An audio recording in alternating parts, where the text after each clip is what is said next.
Hi, I'm Catharyn Baird, CEO of EthicsGate. As we think about our values, the question becomes, how do we know what our values are? How do we know what the values of other people are? As I began my work in ethics, I developed a way of looking at the different values that we have and identifying our core values. It's called the Ethical Lens Inventory. Let's take a look. As we move into action, we have to put our pieces together and coordinate our values. We call this the ethics of ambiguity as we look and decide what we're going to do in a given situation.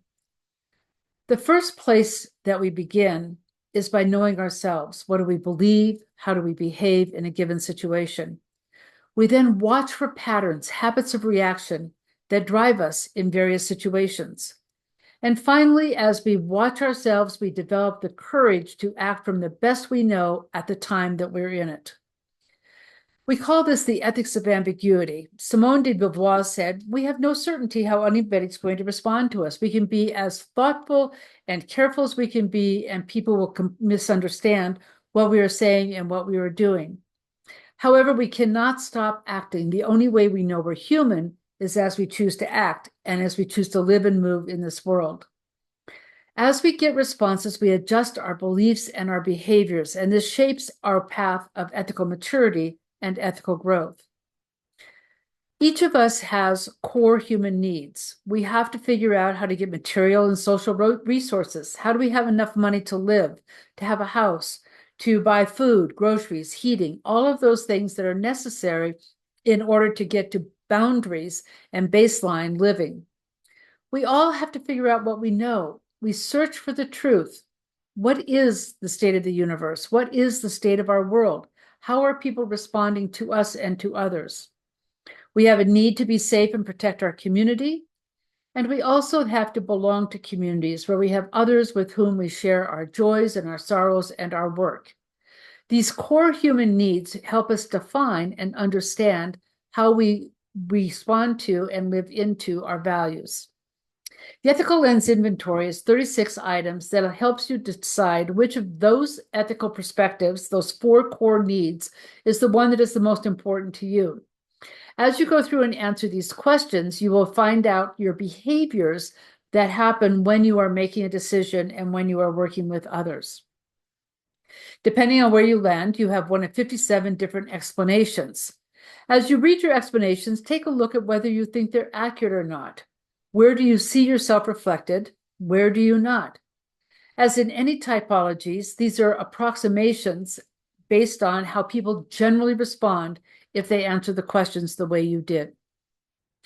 Sometimes you find yourself on a far edge. A person on a far edge has very strong commitments and difficulties working with people who think differently, whether that's far on the autonomy side or up on the rationality side.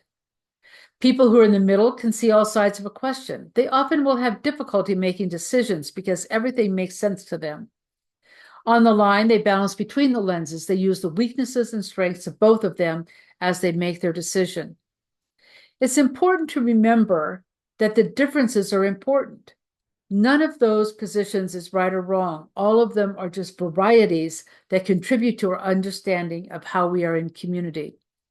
As we listen carefully to each other, we can look at the knowledge, the experience, and the values they have and see how our values and behaviors can harmonize with theirs.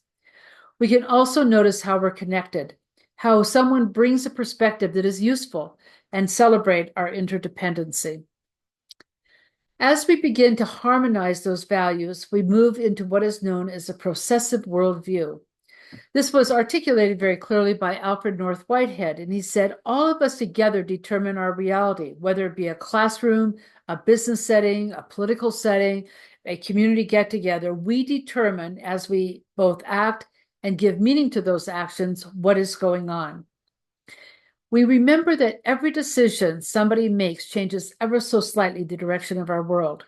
Have you ever been in a meeting where somebody all of a sudden gets a scowl on their face and everybody sort of slows down to say, do you understand what's going on? Are you upset? Are you angry?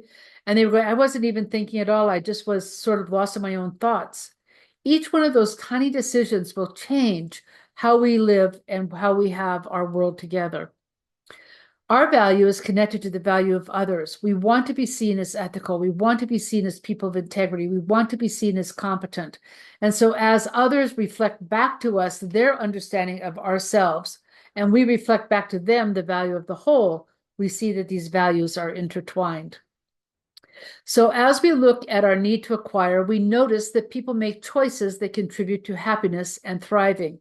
And as each of us make our choices, we have what is called the invisible hand of our economy that calibrates based on those choices. Individuals also use their reason to determine the principles by which they are going to live, based on what they know and what they believe the truth is. As we design processes for justice, we make sure that our community is secure, that we are safe, and that those without power or without resources have access to those resources they need. And finally, because we want to live together, we agree on character traits that represent virtuous living. So you can see that each one of the four ethical perspectives prioritizes or supports one of our four core needs. As we have done the ethical lens inventory now with more than 625,000 people, this is about how they play out. And so you notice that nobody has a majority, no lens has a majority, so we all have to learn to work with each other effectively. As you're in a class or in a meeting or in an organization, you'll have people all over the map. And part of what we want to do is to just notice the differences in how people respond and what their values are. They are not necessarily the same as yours.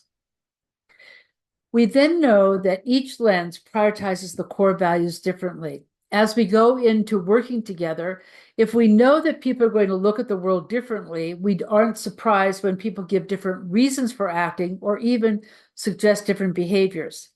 Sometimes knowing all of that information and taking those different values into consideration makes decision-making easier.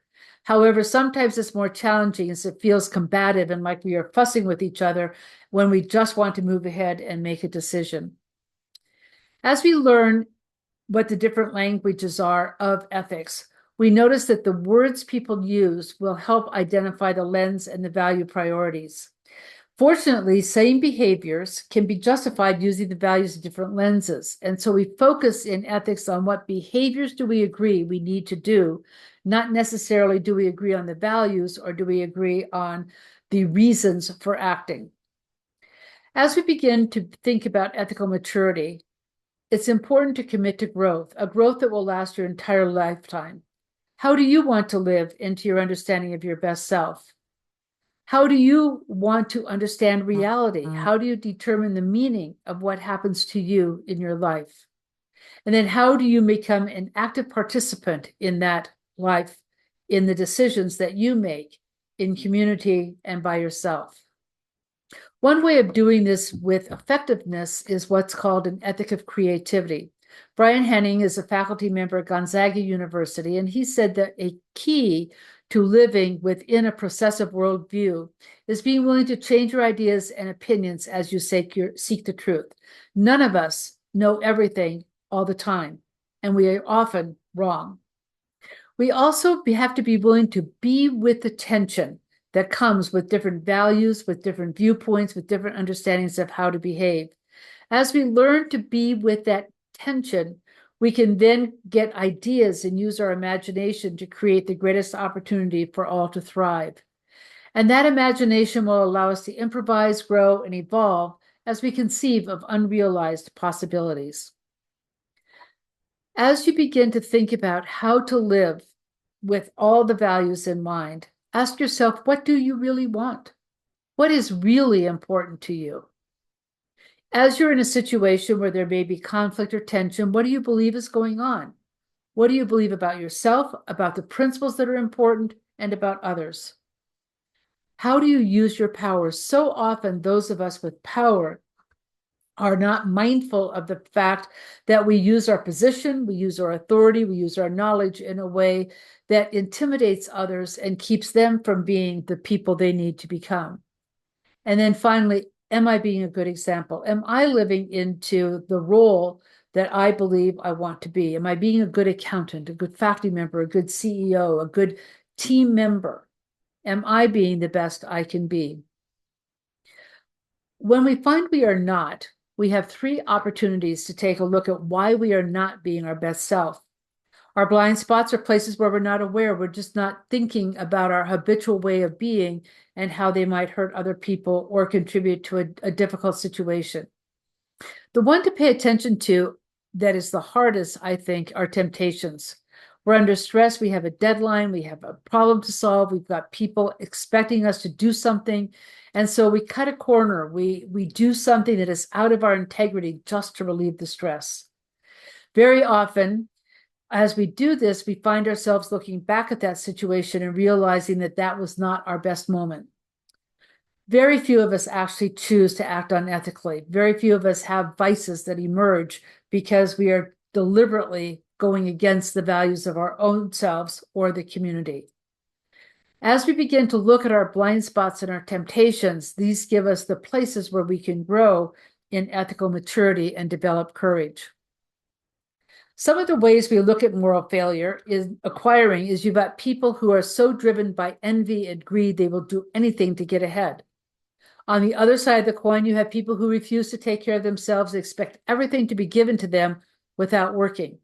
They are failing in the moral value of taking care of themselves. As we move into the value of learning, you have people who refuse to learn.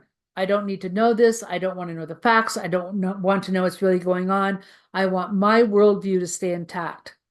On the flip side, you have people who are so convinced they are right, they will not listen to anybody else.